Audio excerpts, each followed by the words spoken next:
আসসালামু আলাইকুম। কেমন আছেন সবাই? আশা করি ভালো আছেন। অনেকদিন পর আরেকটা ভিডিও নিয়ে আসলাম।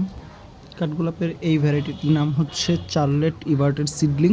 এটা মূলত চার্লেট ইবার্ট যে ভ্যারাইটিটা আছে ওটার সিড থেকে চারাটা হয়েছিল। তো এইজন্য এটাকে চার্লেট ইবার্টের সিডলিং বলে। অনেকেই অন্য কিছু বলেও সম্বোধন করে।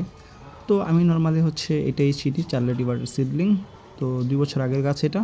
আলহামদুলিল্লাহ এখনও পর্যন্ত গাছের গ্রোথ খুবই ভালো। আর যেহেতু বৃষ্টি পাইছে, বৃষ্টিতে এটার মানে রূপ বেড়ে যায় অলওয়েজ।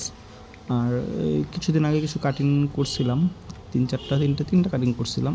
তো ৩টা কাটিংয়ের মধ্যে ওগুলো চারা বসায় রাখছি। এখনও পর্যন্ত চারা হয় নাই, বাকি 2টা ডাল রাখছিলাম ফুল দেখার জন্য।